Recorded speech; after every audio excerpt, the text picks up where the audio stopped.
Salut à tous et bienvenue dans un nouveau vlog. Aujourd'hui c'est un vlog qui change de d'habitude car je vous emmène en festival. Je vous emmène avec moi aux Zootopia, le festival international de la science-fiction. Ce festival a eu lieu à Nantes et je vous ai embarqué avec moi.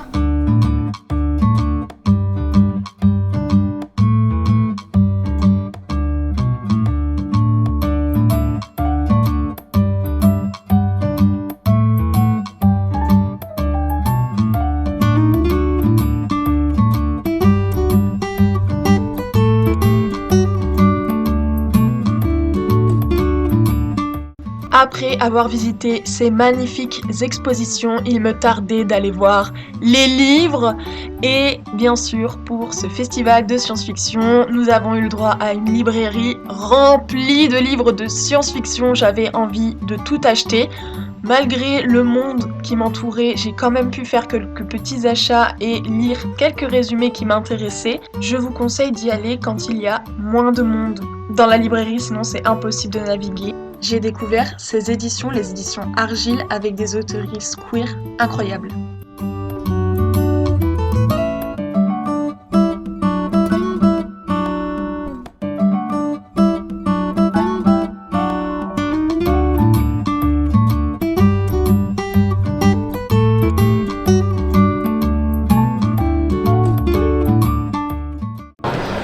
Gouverner, on dit c'est prévoir, mais c'est aussi s'inscrire dans l'histoire.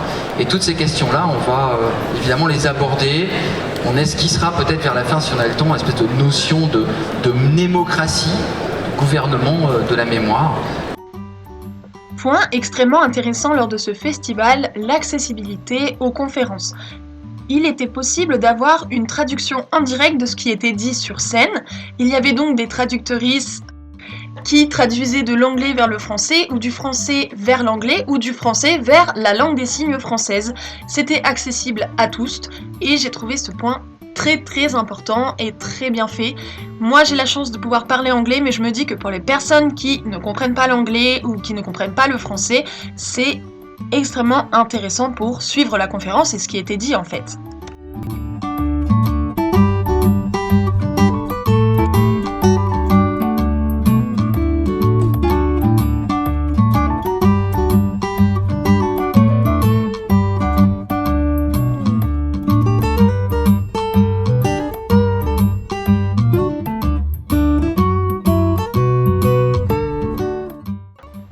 Il faisait extrêmement chaud dans cette librairie, mais j'attendais la chose que j'attendais le plus de tout le week-end, la dédicace de Rivers Solomon. Tous les livres que j'ai lus de cette auteure sont des coups de cœur intergalactiques. Je vous les conseille, elle est vraiment incroyable.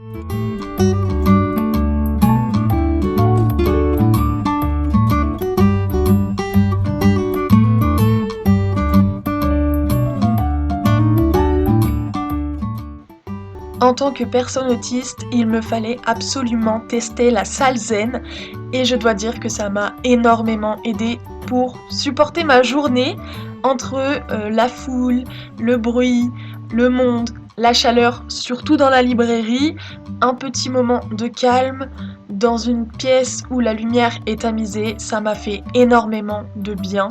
D'ailleurs, merci aux Utopiales pour tout ce travail autour du handicap qui a été fait et de l'accessibilité. Vous avez vraiment rendu ma journée beaucoup plus facile à supporter et j'étais beaucoup moins fatiguée, beaucoup moins dans la douleur à la fin de la journée que je ne le suis après un autre festival.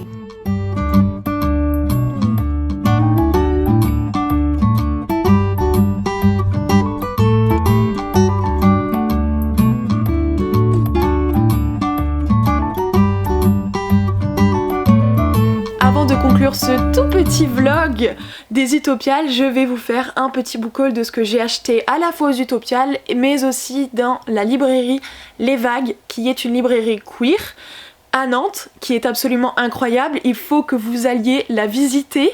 Je suis désolée pour le reflet de mes lunettes mais j'ai absolument la flemme de le refaire. Voilà, soit il n'y a pas de book haul, soit il y a un reflet dans les lunettes. On dirait que je filme à 19h mais il est midi. Et je n'ai plus de luminosité donc on va faire avec. Et en plus vraiment je suis en pyjama mais si je le fais pas maintenant je ne le ferai jamais. Ça fait déjà 3 semaines que je repousse le montage de cette vidéo, donc on va y aller. Je vais commencer par nos achats aux Utopiales, et quand je dis nous, c'est parce que je compte ma compagne et moi. Et pour une fois, on n'a pas énormément craqué, en même temps il y avait énormément de monde dans la librairie, c'était extrêmement difficile de naviguer.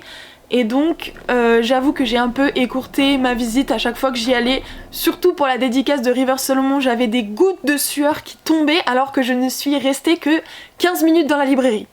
Je vais commencer par les Utopiales 2025, donc c'est un recueil de nouvelles avec différentes nouvelles écrites par des auteurices qui étaient présentes aux Utopiales. Notamment Rivers Solomon, la personne pour qui je suis allée aux Utopiales et pour qui j'ai affronté la chaleur de la librairie pour avoir ma petite dédicace.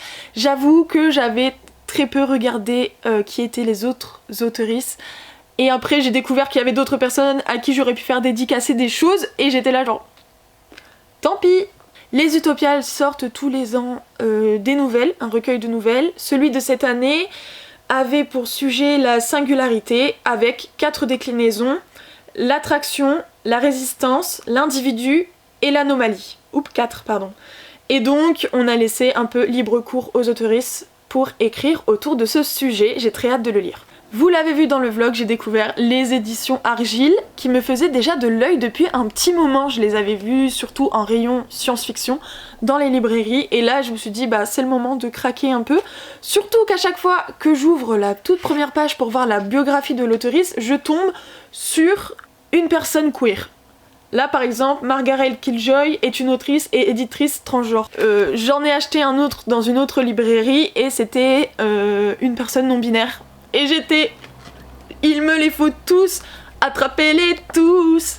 Ne fut pas ma déception quand j'ai découvert que c'était une suite, et donc je ne peux pas le lire tout de suite, alors que j'avais très envie de le lire, surtout qu'il y a un dinosaure sur la couverture. C'est un peu pour ça aussi que je l'ai acheté, surtout que c'est un brachiosaure, donc mon dinosaure préféré.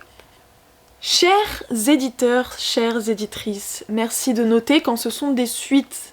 Je ne sais pas trop de quoi ça parle, mais j'ai lu un avis de l'auteur de V pour Vendetta qui a dit « Effrayant, vif, c'est une lecture idéale pour une soirée d'hiver, hautement recommandée ». Bien sûr que je veux le lire. Autre livre acheté aux Utopiales, c'est La machine à aimer de Lou Jan. L'autrice était présente aux Utopiales et je ne le savais pas, et en fait j'ai juste craqué à la fois sur la couverture qui est trop belle, mais aussi sur l'avis qui est écrit derrière, qui désigne l'autrice comme une nouvelle voix à rapprocher de Rivers Solomon et de Becky Chambers. Bien sûr que j'avais envie de l'acheter, bien sûr. Je ne sais pas trop de quoi ça parle, il me semble qu'il y a une histoire d'IA, mais j'ai très envie de le lire. Cette fois-ci, livre que j'ai acheté à la librairie Les Vagues.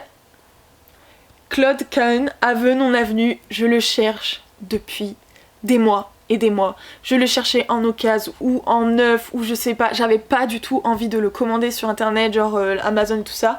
Et là je suis tombée par hasard dessus dans la librairie, j'ai fait mais ça fait des mois que je le cherche.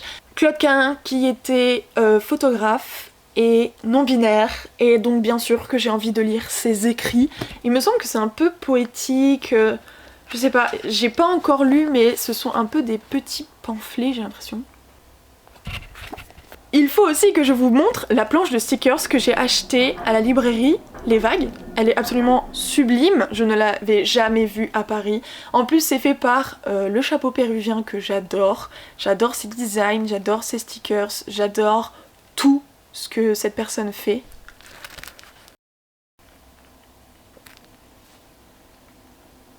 J'allais oublier de vous parler de la librairie Les Bien-Aimés où je suis allée boire un petit verre avec mon amoureuse, et bien sûr pour soutenir la librairie et aussi pour me faire plaisir, j'ai acheté un livre que je cherchais depuis longtemps aussi, qui est donc Terre frontalière, La Frontera, la nouvelle mestiza de Gloria Anzaldúa. C'est un livre qui est décrit comme le chef-d'œuvre de la féministe chicana Gloria Anzaldúa, le livre fondateur de la pensée queer décoloniale états-unienne.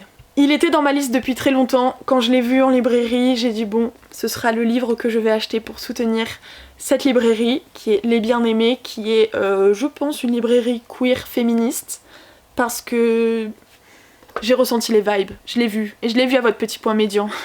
Et c'est ainsi que se termine le vlog des Utopiales. J'ai absolument adoré. Ce que j'ai préféré, c'était les conférences, surtout qu'elles étaient tout le temps appuyées d'un ou d'une scientifique. Donc vraiment une professionnelle. À un moment on avait un astrophysicien, une personne dans la recherche, mais par rapport à tout ce qui est lié autour de la mémoire. J'ai trouvé ça extrêmement bien pour appuyer les propos de certains auteurs, certaines autrices, des autoristes, etc. pour aller un peu plus loin, parce que on est quand même dans la science-fiction, et dans science-fiction il y a science. J'ai adoré qu'on apporte ce côté-là à ces conférences. On n'en a fait que 3 parce que parfois il fallait choisir entre 5 conférences. C'était extrêmement difficile de faire un choix parce que tout avait l'air génial. En plus, on n'a fait qu'un seul jour pour nous laisser le temps de visiter Nantes, qu'on ne connaissait absolument pas et qu'on adore maintenant. Je vous recommande surtout ce festival pour ses expositions, les conférences qui sont extrêmement riches, extrêmement diversifiées. Juste un dernier petit point sur ce festival, je l'ai trouvé très bien fait au niveau de l'accessibilité. Je pense qu'il y a eu un très gros travail. Étant une personne handicapée, ce n'était pas difficile de m'orienter vers les endroits qui m'étaient dédiés, ni de faire une file d'attente. En fait, les gens étaient bienveillants et un peu mis au courant parce que c'était écrit priorité. Bien sûr, il était assez difficile parfois de se créer un petit chemin, notamment quand il y avait beaucoup de monde. J'ai vu une personne en fauteuil dans la librairie qui n'arrivait pas à avancer parce que les allées ne sont pas si étroites, mais plus il y a de monde, plus c'est difficile de naviguer, et donc cette personne était coincée. J'ai aussi quitté la librairie, je n'ai pas pu tout regarder parce que justement soit l'endroit est trop petit pour le nombre de personnes qui y étaient sur le moment, soit il faudrait, je sais pas, bref, il faisait trop chaud, il y avait trop de monde, je ne voyais rien, je ne pouvais pas circuler, on était coincés, bref. Moi au milieu d'une foule, c'est pas le moment, donc je me suis taillée. Mais merci pour ce travail sur l'accessibilité, ça fait du bien. Je pense que certains festivals devraient prendre exemple, même la plupart, la majorité même. Et je sais que des personnes sont derrière ce travail et je vous remercie. L'année prochaine, peut-être, je viendrai vous rendre votre carte. Je suis désolée, mais on était plus du tout dans l'endroit au festival, on était sur un autre endroit pour faire des conférences et du coup, bah... j'ai oublié de venir vous la rendre, j'avoue que j'étais épuisée, je ne me voyais pas refaire 10 minutes, enfin non, j'exagère, 5 minutes de marche pour vous redonner la carte, j'avoue que j'étais lessivée. Merci d'avoir regardé ce petit vlog et de m'avoir écouté blablater et je vous dis à bientôt, la bise!